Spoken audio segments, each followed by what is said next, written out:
Hey everybody, welcome to the show, Round the Nation right here, TYT Nation, Jeff Waldorf here with you on this Friday afternoon. Welcome. Got a great show for you guys today. Talk about a lot of different things. There's a couple of breaking stories as well. There appears to be a shooting in California. Well, of course.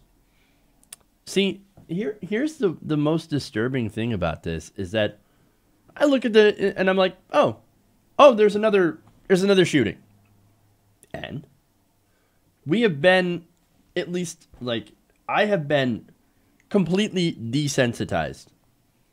That's terrible. That is absolutely terrible. But it happens so often, so much in this country. And that's really how you know shit's broken. And it is, like I said, when you start thinking that it's just normal and everyday, then that's how you know it's broken. So wow. Anyway, God. Okay, so obviously, of course, I hope the victims, are okay, and I don't really have any details on that shooting, again, since there are so many and it happens so often, but maybe we'll talk about it on Tuesday. We'll see what happens.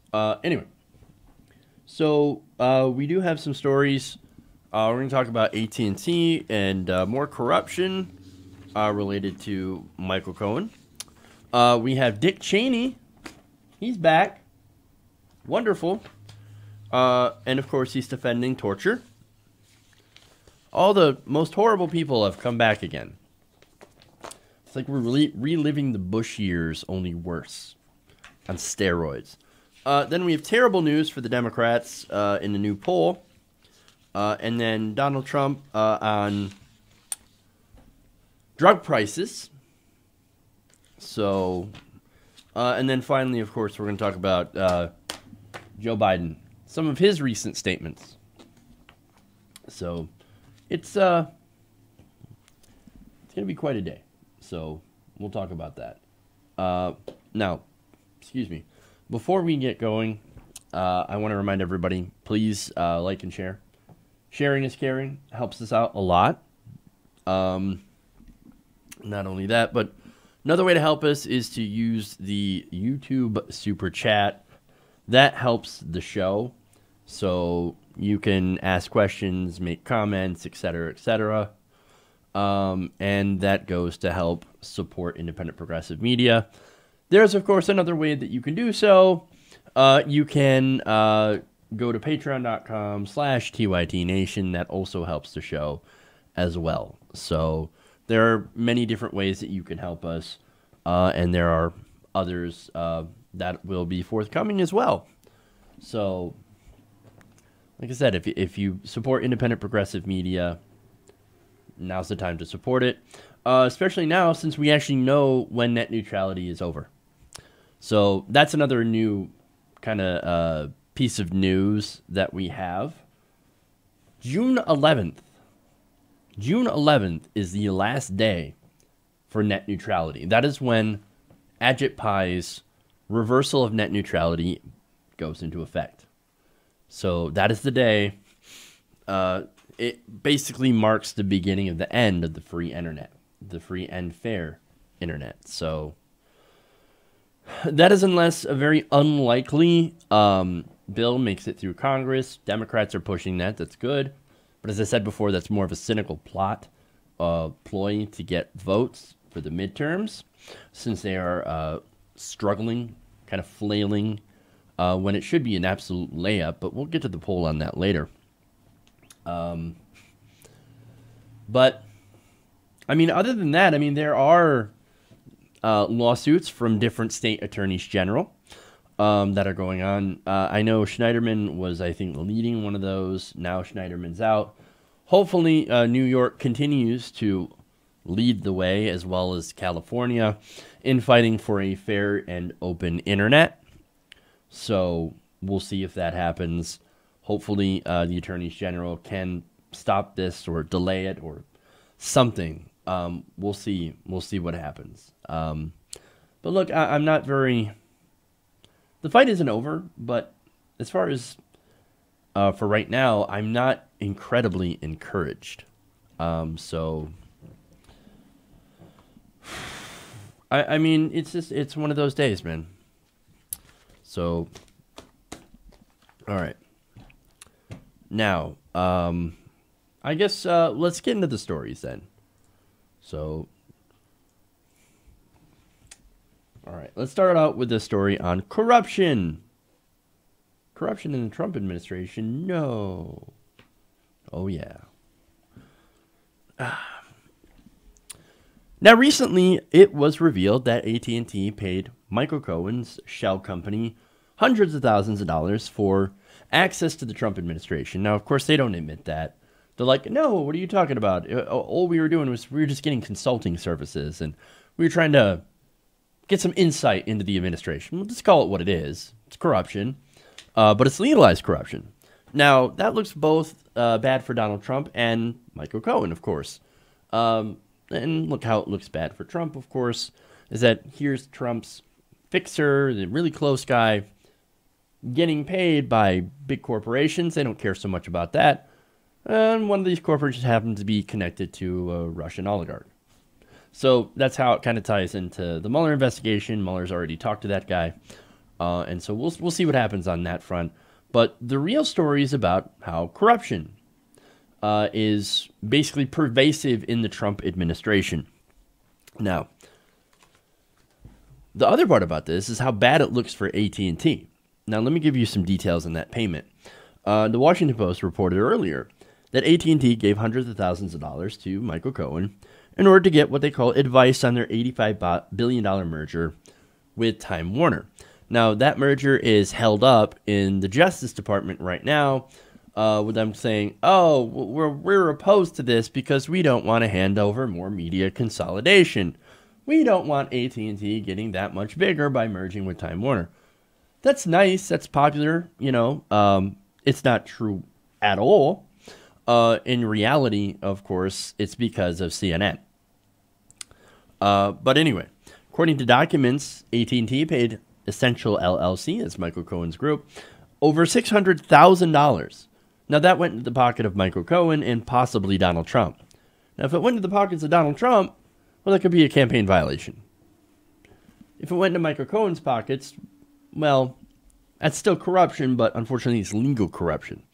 Now, as I said before, they claim, oh, no, this was this advice. We just wanted to know. We wanted some insight in the administration. No, this was a way to get access so they could try to lobby Trump to get their merger approved. Now, why would they want to do that? It's because there's billions of dollars potentially on the line. So, of course, they're like, well, yeah, we're going to try to get every single advantage that we can.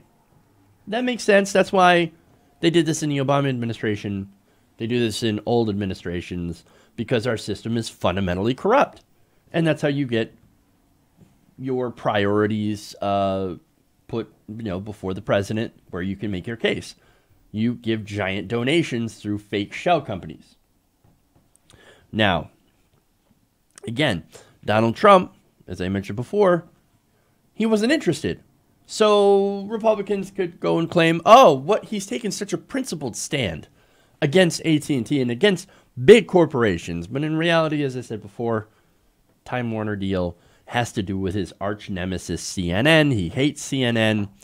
He's like, the fake news, hate them. Anything that has to do with CNN, anything that's going to help CNN, no, I won't do it. Justice Department, Jeff Sessions, go get him. Go get him for me. Fake news. So, okay, look. All right.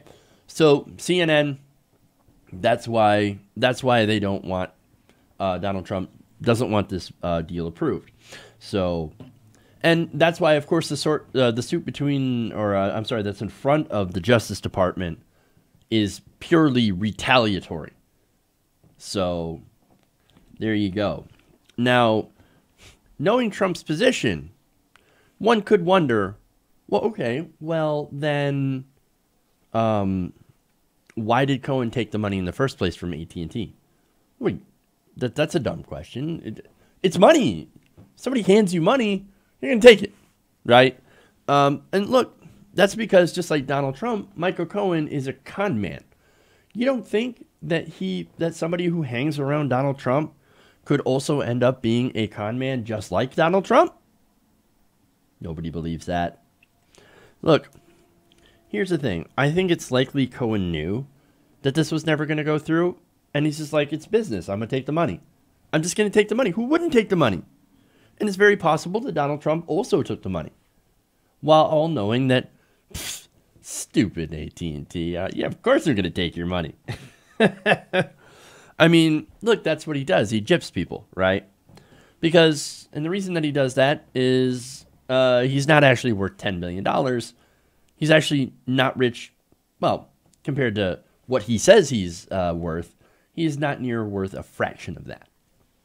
So now, and it's funny because I love how the media keeps asking when they report this, well, what could Cohen possibly know about complex matters related to telecommunications companies to warrant the payments?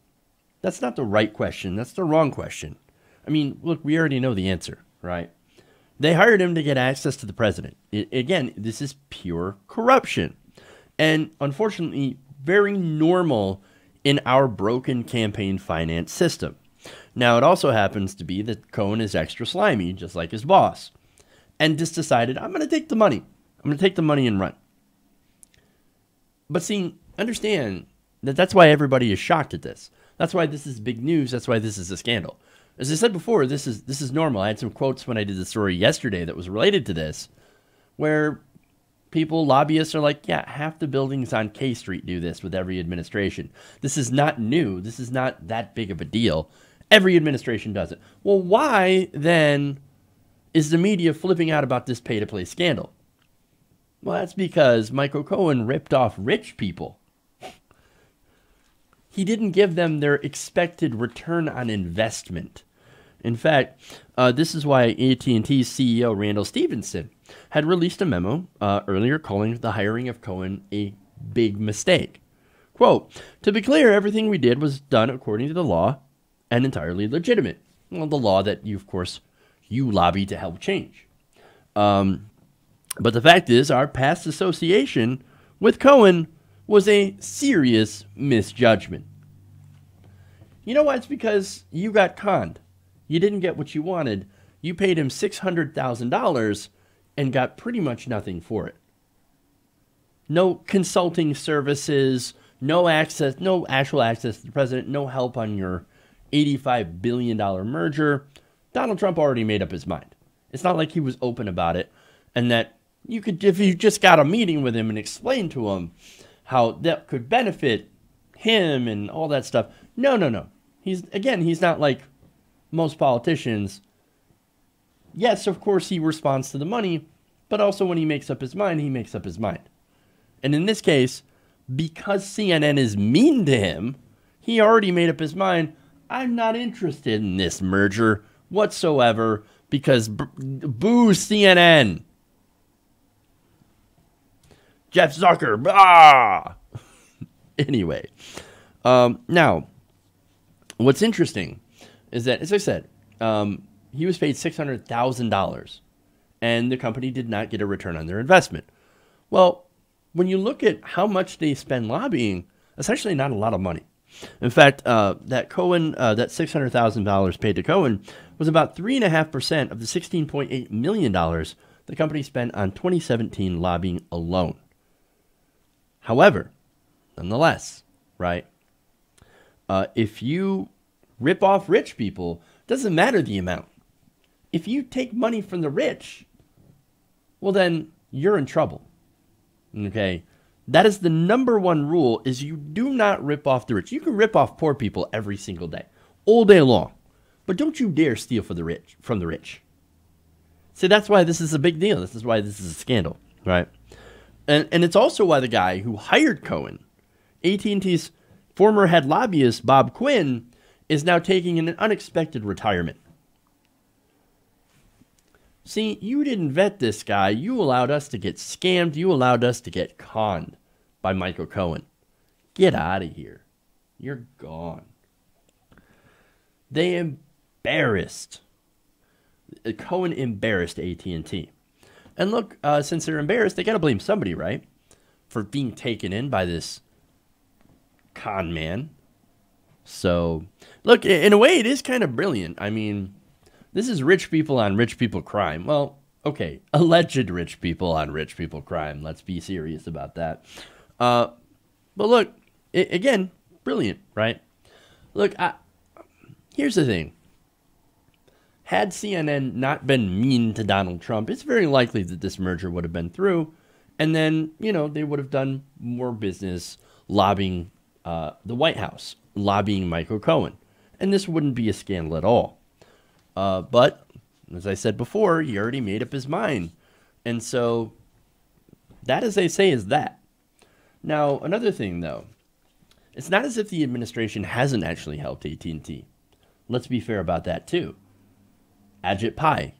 Look, AT&T is slated to make billions of dollars off the removal of net neutrality rules, which Donald Trump, in appointing Ajit Pai to the FCC, has made sure that they will get rid of. So, to be fair, they did get some return on investment, just not on their $85 billion merger, which of course is going to make them, as I said, billions and billions of dollars. So, but on this, as I said before, Trump had demands that they could not meet. So Cohen and maybe Trump figured, what we're just going to do? We're just going to take the money anyway. There are no good guys here. In fact, they're all terrible people. Because on the one side, you've got corporations that are buying access to politicians, access that normal people like you and I don't have, because we can't write multi-million-dollar checks. And on the other hand, you have two incredibly dishonest con artists. And I think the only thing that AT&T actually really regrets is the fact that they fell for the con. Okay. Never fall for the con. All right. What are we doing here? Moving on.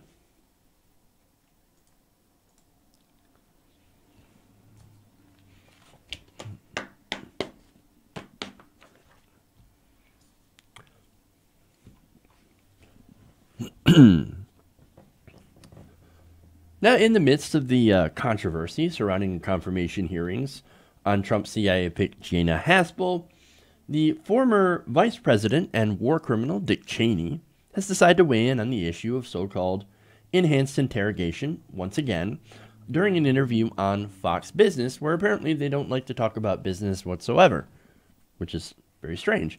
Now, let me show you what he said. He said, if it were my call, I would not discontinue those programs. I'd have them active and ready to go. This is when he was talking with Fox Business host Maria Bartiromo.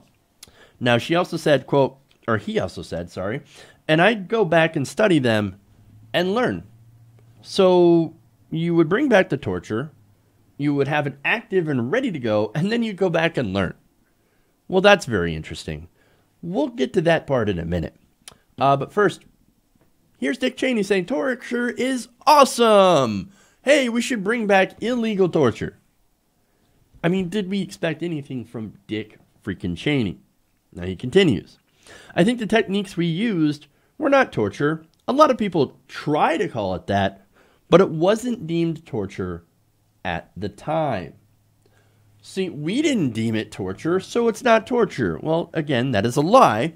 For one, okay, let me go to what one of the things that we used, this enhanced interrogation methods that we used during the time that Cheney was vice president. Well, one of them was waterboarding. This essentially simulated torture, simulated drowning. That is torture. Also used something called rectal feeding. So, and look, I don't think I should have to explain that any further.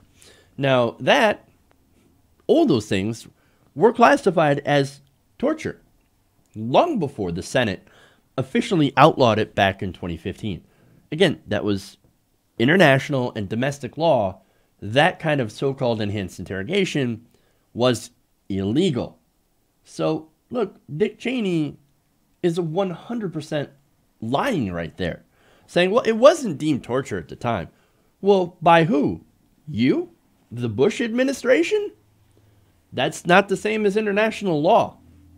And under international law, your administration, which, let's be honest about who actually ran the administration, was engaged in illegal torture. Now, Dick Cheney, that also means Dick Cheney is a war criminal. You know who else is a war criminal? Gina Haspel, who also helped that torture when she ran a black site. Even though she didn't personally engage in the torture, she presided over it. Now, that's not clear enough. Dick Cheney goes on. He says, people want to go back and try to rewrite history. Well, that's funny because you're doing that right now. But he says, if it were my call, I'd do it again. I'd do it again. Now, I would torture those people, is Dick Cheney, over and over again and again. That is why Dick Cheney should be in prison, among many other things, right? Now, of course, he says, but look, the reason that I want to go back to torture is because it actually worked. I mean, we have to torture people if we want to get actionable intelligence. Quote, you tell me that the only method we have is please, please, pretty please, tell us what you know. Well, I don't buy that. Well, of course you wouldn't. Now, here's the thing, right? So he says, look, we have to do torture because what are we going to do? We can ask him pretty please? I mean, that doesn't work. Well, you know what else doesn't work? Torture. The very thing that you are advocating for doesn't actually work to get actionable intelligence. You know why? Well, look, let me explain.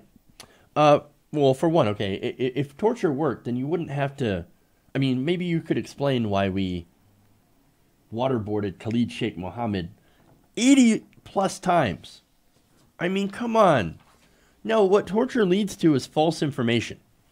Do you know why that leads to false information? Because the person who is being tortured will basically say anything to make it stop. And according to a 2009 paper by neuroscientist Cheney, the stress caused by torture is likely to impair regions of the brain associated with memory, making it even more likely that subjects will lie or parrot information picked up by their captors. So it hurts your memory, and it makes you more likely to say what they want to hear. So that's false confessions, right? Now, interestingly enough, surprisingly enough, do you know what actually does work? Now, again, Cheney went back and said, you tell me the only method we have is please, please, pretty please, tell us what you know. Well, actually, that does kind of work. Now, I know some of you are probably like, get the fuck out of here, libtard. What are you talking about? No, you have to torture these people. You have to recto feed them and all that stuff if you want to get any intelligence. Well, let me show you who actually came up with a method that does work. Back in World War II, the Nazis, Nazis, right, employed an interrogator named Hans Scharf. Now, what did Hans Scharf do? Now, you would assume that, oh, he's a Nazi, right? Well, he must have used some brutal interrogation methods, right? In this case, no. What he actually used was kindness and empathy. I'm not kidding. During the war, Scharf interviewed roughly 500 American and British pilots who were highly trained in keeping secrets from the enemy. So, now instead of using standard interrogation techniques, Scharf would instead go on strolls with pilots through the countryside and offer them baked goods and strike up what they call friendly conversations. Well, that's very interesting. So, now, basically, he's playing incredibly nice, right? Now, Dick Cheney will look at that and go, oh, look at that. The Nazis playing nice. I want to out-Nazi the Nazis. And oddly enough, that's exactly what enhanced interrogation does. But again, Hans Scharf had something a little bit different in mind. So how did that actually work? Well, according to Eric Horowitz, writing in the Pacific Standard, quote, when the interrogator erroneously suggested that a chemical shortage was responsible for American tracer bullets leaving white rather than red smoke, the pilot quickly corrected him with the information German commanders sought. No, there was no chemical shortage. The white smoke was supposed to signal the pilots that they would soon be out of ammunition. So basically, this is a little bit of mental jujitsu, right? You're basically trying to get them to admit something by giving them, I guess, sort of false information or incomplete information. But when they're relaxed, they're more likely to volunteer that information. So now, again, what are the results of this, right? Out of the 500 pilots Scharf interviewed, he only failed to get information out of just 20 of them. So 480 times out of 500, he got the information that he was looking for. Now, I don't think so-called enhanced interrogation has that kind of track record. Now, his method, which is now called the Scharf technique, has actually been used since then by the FBI. The FBI's so-called high-value interrogation group, which is a task force of federal agents who interrogate high-profile detainees. So now we've taken that method, and the FBI now uses that method because it's effective. It actually works. In fact, they did studies on how it works, and the science says it absolutely works. Now, what does it actually contain? How do you actually, what is the Scharf method broken down? Well, basically, it consists of 5 basic tenets. You're supposed to employ a friendly demeanor, don't press for information, in place of questions, present statements for the captive to either prove or disprove, ignore new information, and most importantly, pretend that you already know what you desire to know. Now, that's what the method that they used, and that's why it was so effective. Now, to test its efficacy, researchers in 2016 interviewed participants who were given mock plans for a terrorist attack and asked about the details. In a series of 3 experiments, they used the Scharf method with some of the plotters, and the direct approach, pointed questions with others. The Scharf method technique yielded more new information and led sources to underestimate how much new information they revealed. The technique also left plotters confused about the motives of the interrogators, which in turn keep them off balance. So in reality, in a way, being nice actually works. Whereas rectal feeding and forced simulated drowning does not actually work. Now, to further buttress the point where torture does not work, the Senate back in 2014 released a report that found that CIA detainees subjected to what were then called enhanced interrogation techniques either produced no intelligence or they fabricated information resulting in faulty intelligence. And that goes back to what we were saying before, the fact that people under torture will say anything to get the torture to stop. Now, it also says that the CIA's own interrogators, the people that employed these methods, assessed that the most effective method for acquiring intelligence from detainees, including from detainees the CIA considered to be very high-value targets, was to confront the detainees with information they already acquired by the intelligence community. So, basically, using mind tricks is what works. Not punishment, not physical pain, not simulated drowning. So the torture methods that Cheney is advocating for, they don't work. They don't work, and in fact, they're counterproductive. But nonetheless, you think Dick Cheney cares? You think Dick Cheney doesn't know the Senate report? You think Dick Cheney hasn't read up on interrogation techniques? No, of course he has.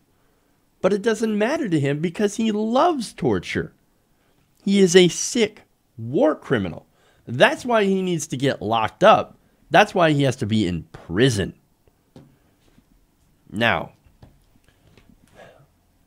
so look, Cheney, along with loving torture, also likes Gina Haspel, by the way, and supports her being the head of the CIA. In fact, he said, quote, "I think she'd be a great CIA director. I think she's done a great job in terms of the career she's built. And the people I know at the agency are very enthusiastic about having one of their own, so to speak, in the driver's seat at the CIA. So let me go through just very quickly summarize Gina Haspel's CIA career.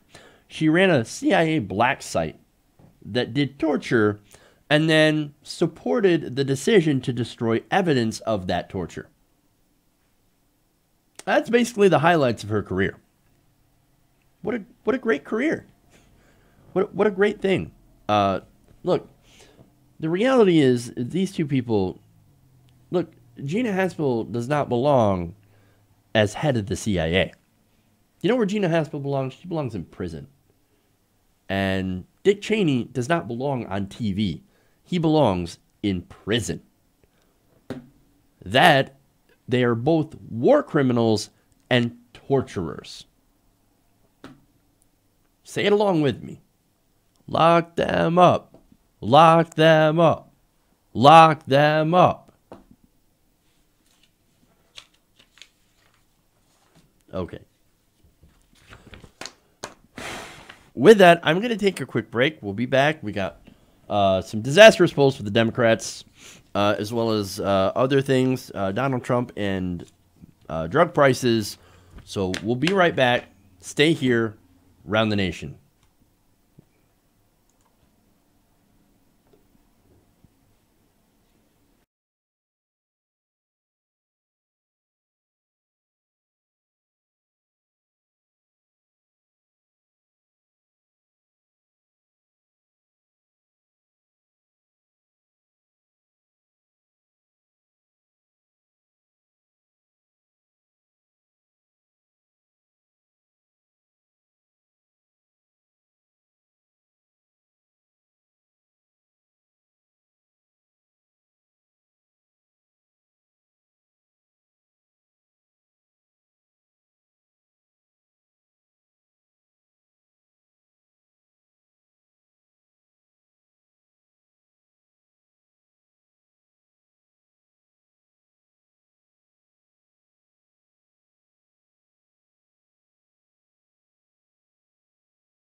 Everybody, welcome back to the show.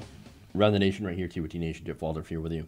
If you haven't already, please give us a like and a share. That helps us out greatly. Helps us continue to do the show.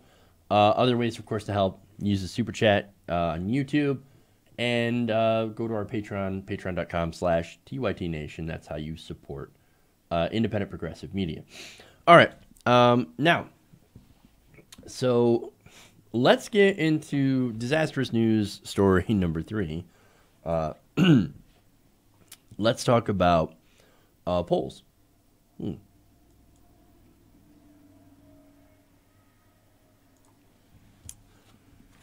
Oh boy.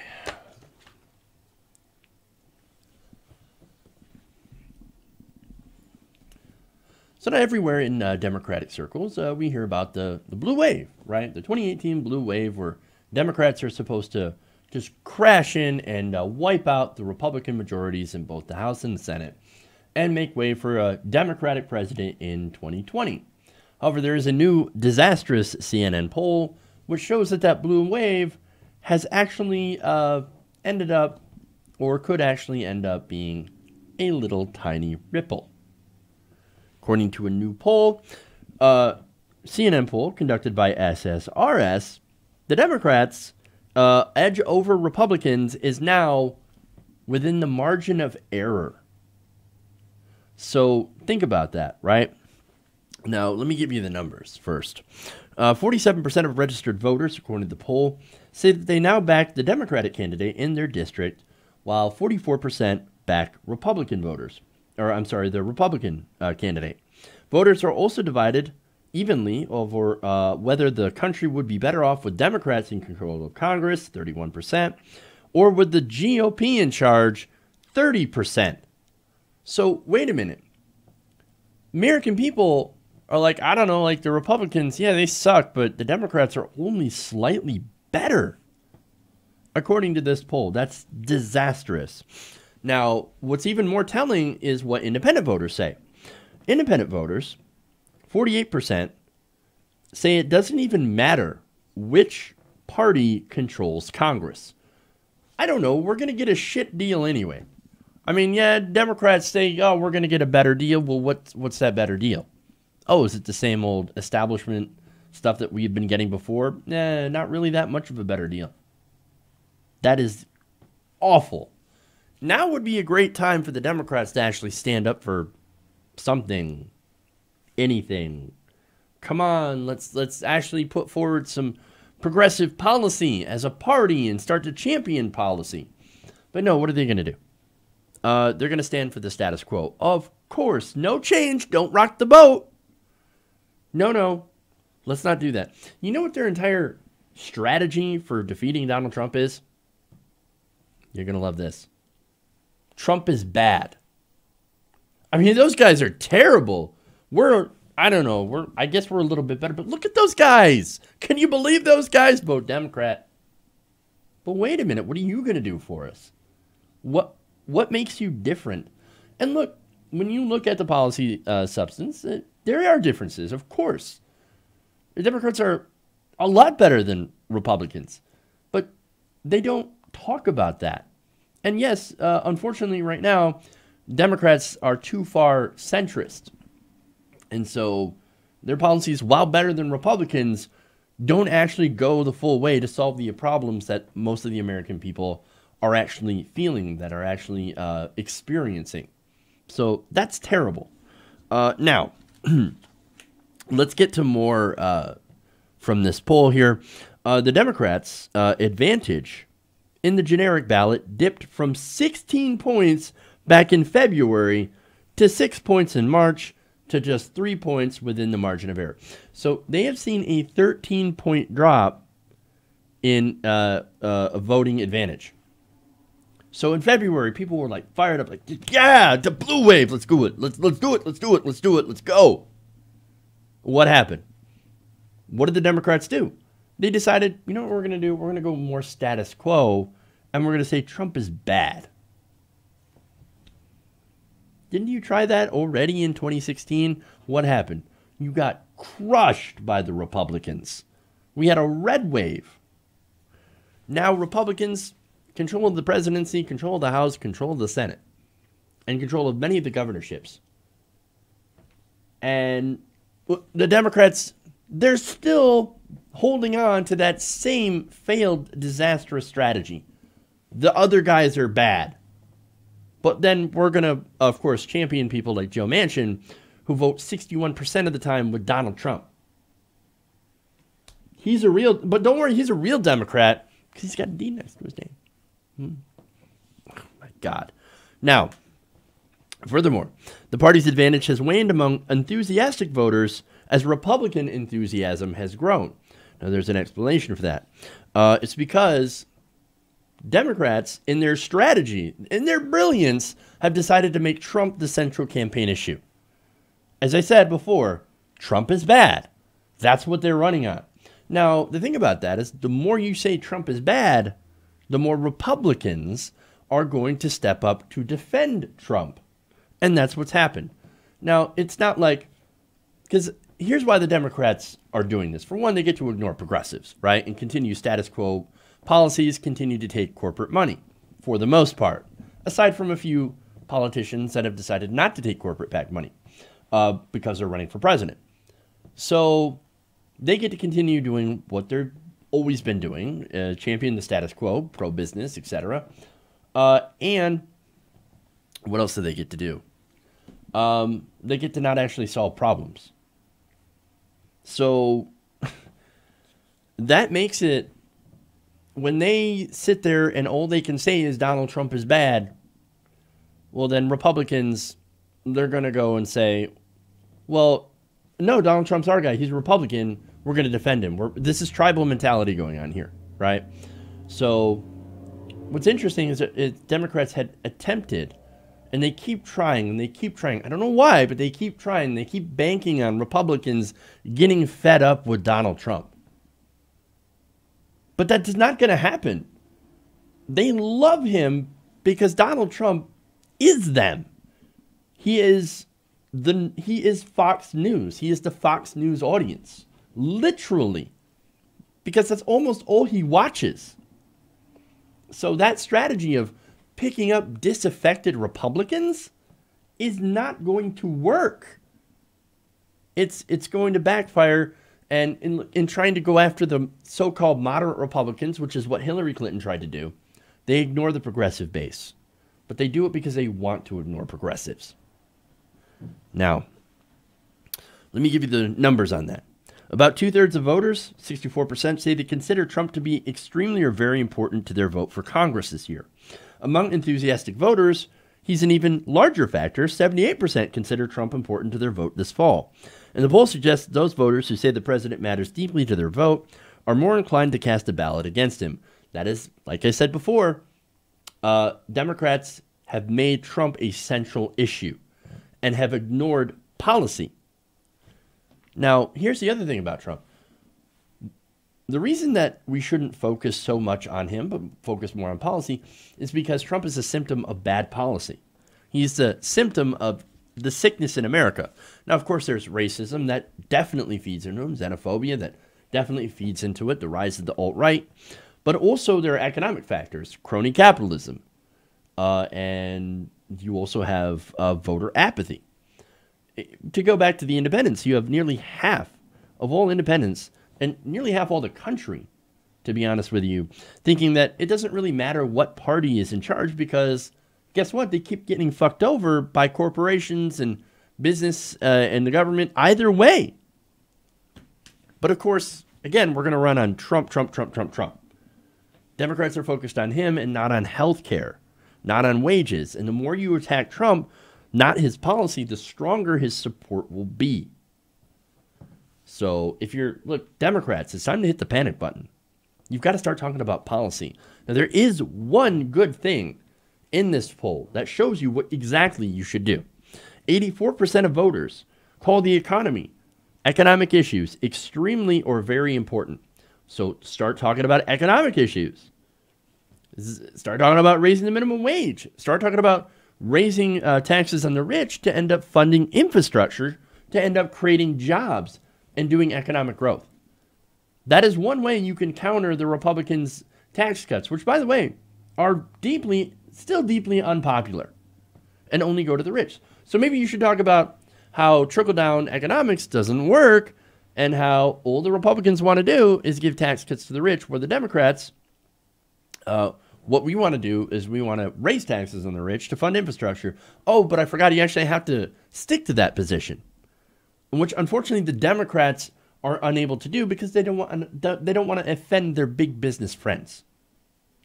It's maddening. It's frustrating. Now, there's another one, healthcare, right? Healthcare policy. Now, 80% of Americans, and this is actually down, but 80% of Americans think it's important to talk about healthcare.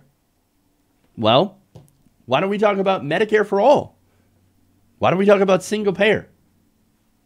We could do that and actually have a conversation on, okay, let's go forward with the ACA. Yes, we managed to protect it somewhat. Right now, Trump continues to sabotage it, and guess what? It's going to get worse. But we have a solution. It's called Medicare for all, which means we take Medicare and we open it up to everybody. You know that program that is incredibly popular for people 65 and older? Yeah, that program, open it up for everybody. But they don't want to do it. They refuse to do it. And so we can't really do better than the Republicans on talking about policy because the Democrats don't have a health care policy. Frustrating. Okay, this should be an easy one. Gun policy, right? 76% of voters are calling it extremely or very important to their vote this fall. And that's, of course, thanks to the Parkland kids. There are policies in which 90% of the American people, on background checks, for example, agree with.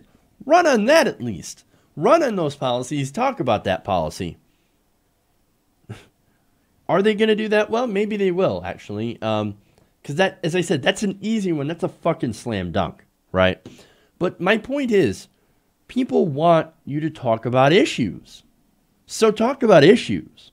Let's not just talk about Stormy Daniels 24/7, okay? Let's not do that. Let's actually take time. And yes, the Michael Cohen stuff is kind of important, but you shouldn't be talking about it 9 times out of 10 for your segments. You shouldn't be talking about it all the freaking time. There is news. There's time in the news for other things, and so you should do that. Now, Frank, finally, one more thing in the poll here, right?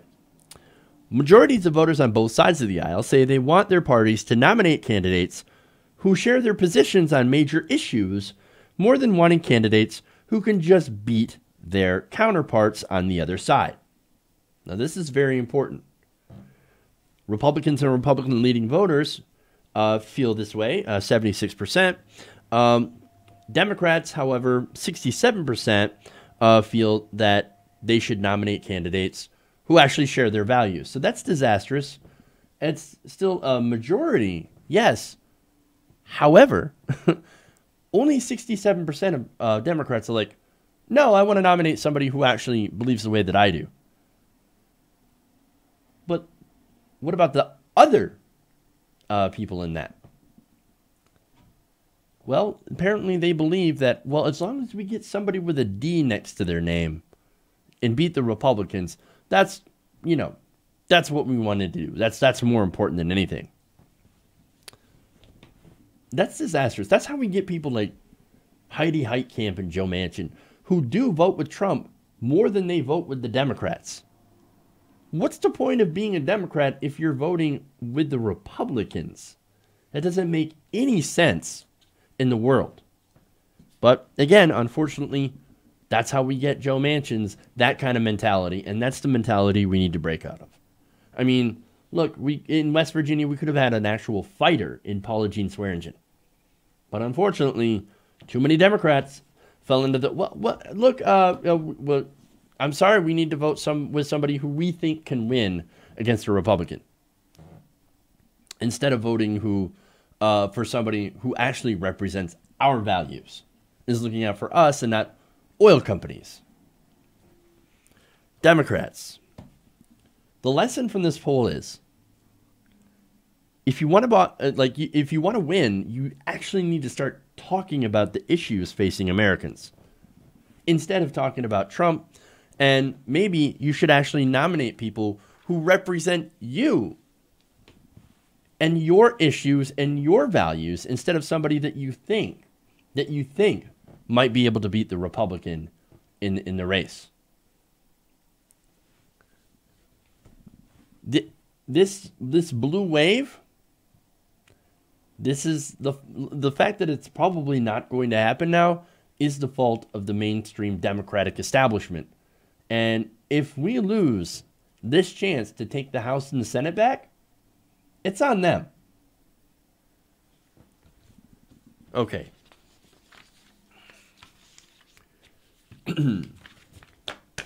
I spent way too much time on that, but let's move on.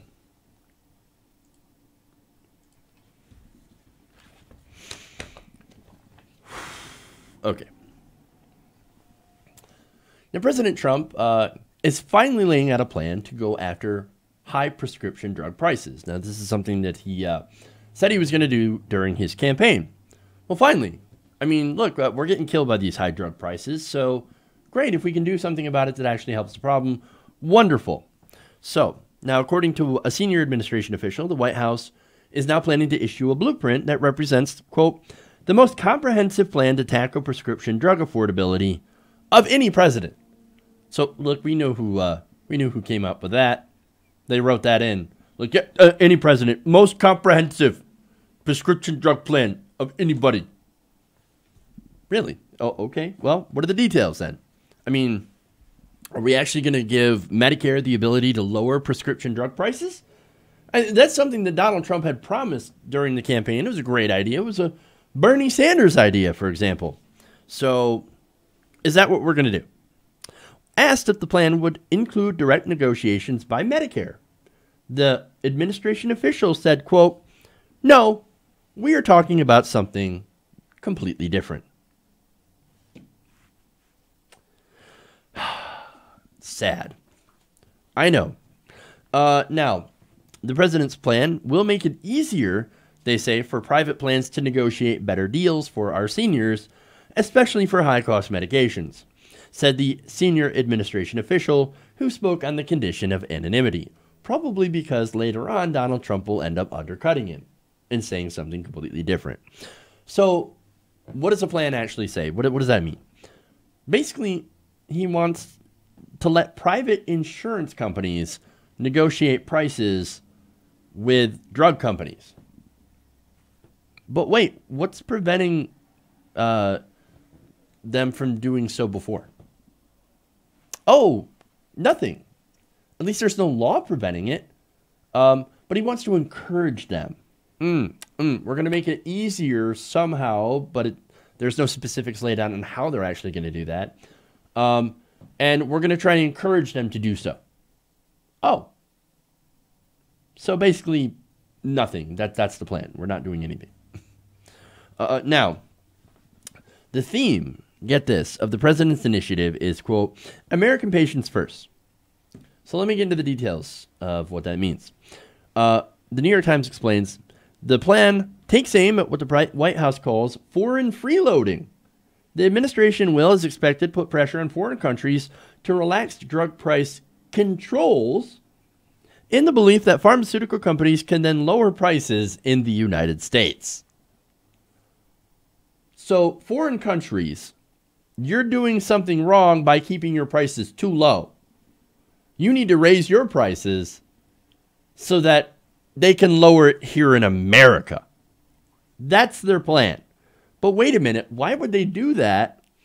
Why would they lower prices in the United States if they don't have to? Oh, but no, we're going to give them the incentive. Or maybe the drug companies are just going to make even more money. Oh my God. I mean, look, can you imagine? Our company made $16.7 billion this year. I think that's a little bit too much. I think what we need to do is lower our prices, but if only the socialist countries over in Europe were to do it first, then we could lower prices in America. No, that's not, no.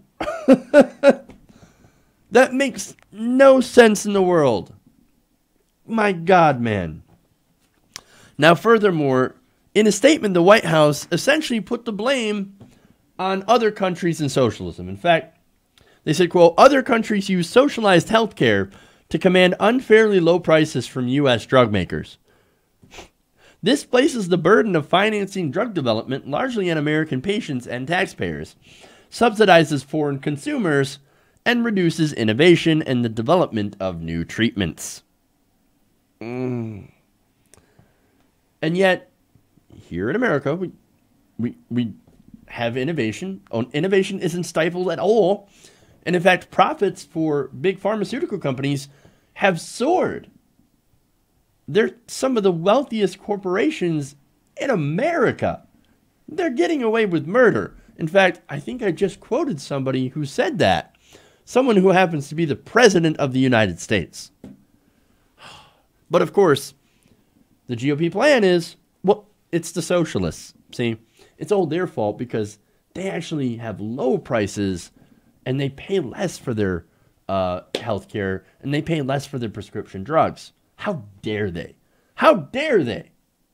We got to go after them. We got to punish them. But wait a minute. There's no evidence that that's the case. No, the real reason that prices are so high here is because in America, we're suckers. We think the free market is going to, by its own volition, through the goodness of their own hearts, is going to lower prescription drug prices. Are you kidding me? These companies, all they care about is their shareholders. All they care about is shareholder profit. That's what a big corporation is there for. It is a legal fiction. And all it's there to do is to extract as much profit as they can out of the people and to give it to their shareholders. That's the whole point of a corporation. And so, look, this is why the reliance in the so-called free market, which isn't free at all, is why we have the highest drug prices in the world. We're idiots that won't allow our government to negotiate drug prices and to put in price controls, and will not allow our government to institute a single-payer healthcare plan. But my individual freedoms. God. Stupid. We're suckers. We're idiots. So, now what's Trump going to do? Mr. Trump plans to criticize brand name drug manufacturers for setting high list prices and for trying to stifle competition by delaying the marketing of lower cost generic drugs. He is also expected to criticize pharmacy benefit managers, saying they profit from rebates paid by drug companies but do not pass on much of the savings to patients. So, Donald Trump's plan is to do nothing but say mean things while these corporations rake in record profits. In fact, one analyst told MarketWatch, quote, "We expect President Trump's upcoming speech on lowering drug prices to be rhetorically critical of pharmaceutical manufacturers and the supply chain, but he will not propose actions that actually threaten drug makers' ability to set high prices for their product." Oh my gosh. Okay. There's more. There's more. I mean, look, when he was running, at the very least, he said it would consider allowing us to import cheaper drugs from Canada. I mean, that doesn't stop corporations from being able to mark up their prices here in the United States, but maybe we could import some drugs from Canada or something, right? I mean, that's an incredibly popular idea. Again, something talked about by Bernie Sanders, but also by Republicans. Ted Cruz even said, you know what, that might not be a bad idea. Well, is he going to do that? I think you already know the answer to that question. Alex Azar, Secretary of Health and Human Services, and Dr. Scott Gottlieb, Commissioner of the FDA, have said that they are opposed to that idea. And of course, President Trump has not endorsed, has not said anything about putting that into effect. So basically, no, we are not doing this. We're not going to import drugs from Canada. So, there we go. That's the Donald Trump plan. Basically, yell at pharmaceutical companies. Wow. Oh, man, that big change. He's really breaking up the system. He's really sticking it to those drug manufacturers, man. Sticking it to those drug companies. Look, if you thought Donald Trump ever gave a shit about you and how much you pay for your health insurance and how much you pay for prescription drugs, then you have been conned. You are a sucker of the highest order, and you have been conned hook, line, and sinker. Sad. Okay. One more story here. Real quick, let's go to Joe Biden.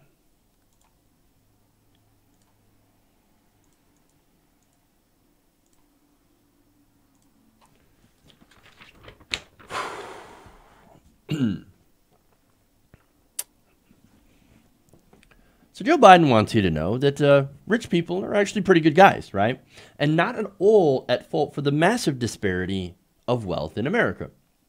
Now, at a recent Brookings Institute speech in Washington, D.C., he said, and basically this is his plan to try to distinguish himself as the non-Bernie candidate in the race. Oh, this is going to be great. Quote, "I love Bernie, but I'm not Bernie Sanders. I don't think 500 billionaires are the reason we're in trouble. The folks at the top aren't bad guys, but this gap is yawning, and it's having the effect of pulling us apart. You see the politics of it." Oh, so basically what he's saying is class warfare. Bernie Sanders, he's playing class warfare. I'm not going to play class warfare. Oh, no, I think the guys at the top are fantastic people. And definitely not at fault for the massive concentration of wealth at the top. No, that's just a happy accident.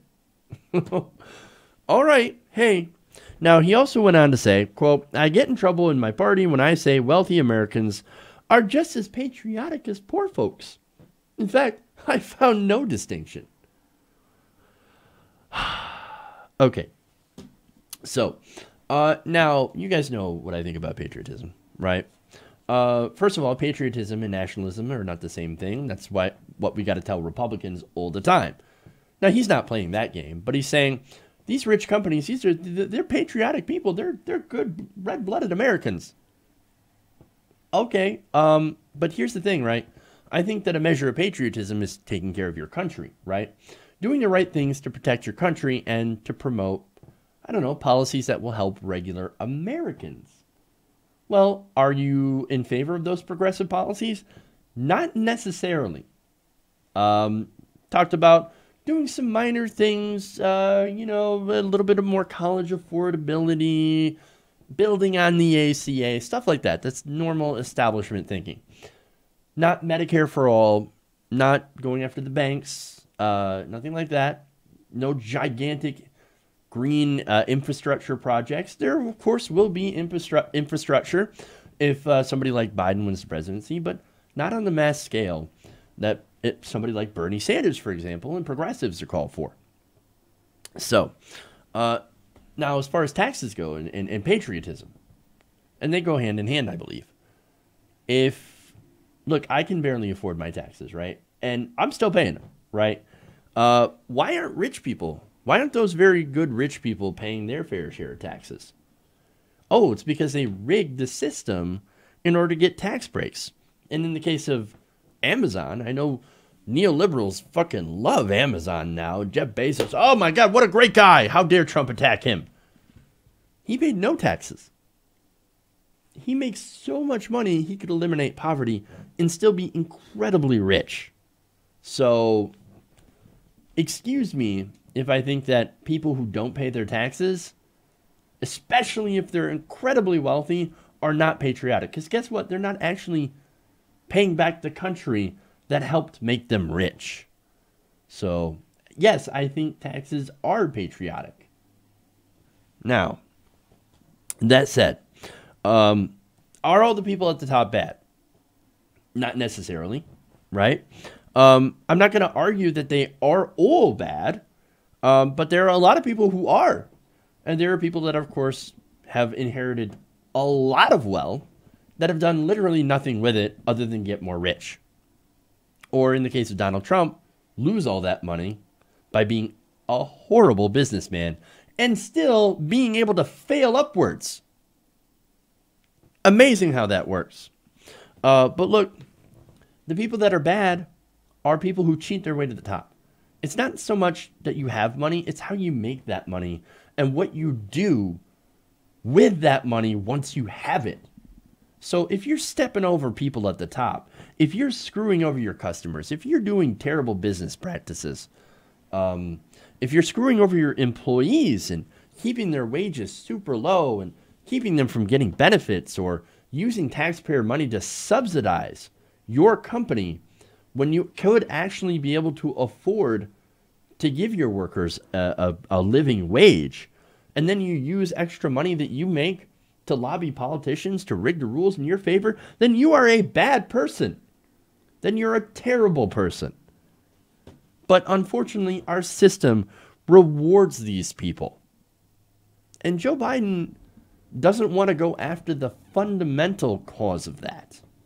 The fundamental problems with money in politics and the way that our system is set up, the corruption inside of the system. Now, look, you'll hear a lot of neoliberals talking about, well, what are you talking about? I'm against Citizens United. It is not just Citizens United. It is Buckley Vallejo. It is Bilotti versus First Bank. It is the fact that corporations are being treated as people and that money is being treated as speech. Money is not speech. Corporations are not people. If you are not going after those two, if you're not talking about those two decisions, which led to Citizens United, which led to McCutcheon, then you're not actually talking about the problem. If you're only talking about Citizens United, which was what Hillary Clinton had done, which is what a lot of the neoliberals do, and they just focus on that one decision, then you're not actually solving the problem, because there's more of a problem. You still have soft money. You still have dark money. You still have money being treated as speech in politics. You still have donations. You still have a problem if you have all those things together. You still have a problem with corruption. Maybe not as nakedly obvious as the corruption that we have today, but still corruption in the system. We've got to get all the money out.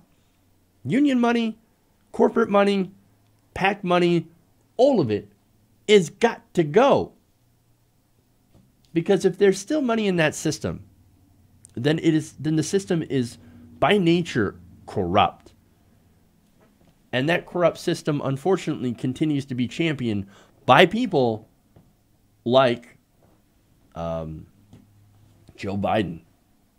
And look, even the people who decided to not take corporate PAC money, there are still other ways to get big donor money in the system. So your Kamala Harris's and your Cory Bookers, who I gave credit for swearing off corporate PAC money, still have ways where they can collect giant checks from donors. And that corruption is still there. That corruption does not go away. Now, what Biden is trying to do is he's trying to say, well, look, I want some change, a little bit of change, but not too much change. I am the anti-Bernie. I love Bernie, but I'm not Bernie. I'm not going to do the things that Bernie does. Instead, we're going to go for incremental change. We're going to go for a little bit here. We're going to ask for less than half a loaf, because that's just asking for more is just impractical. Can't do it. Can't do it. Change on the outside, continuity on the inside, just like Barack Obama. Joe Biden is about as establishment as you can get, while he does try to wear a populist face. But don't worry, Joe. You're right. You're definitely no Bernie Sanders.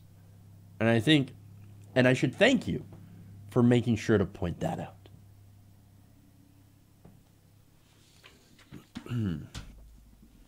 Okay. Boy, did we go over a lot of stuff in those stories. All right. what we are going to do here. Announcements. One announcement anyway. No show on Monday. That is, I've got meetings and stuff, so I cannot make the live show. So we'll see you on Tuesday.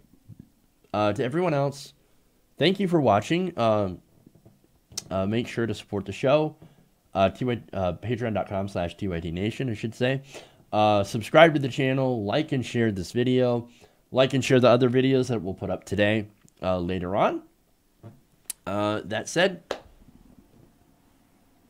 love you guys. And remember, change begins with you. You guys have an awesome weekend. We'll see you back here on Tuesday, Round the Nation.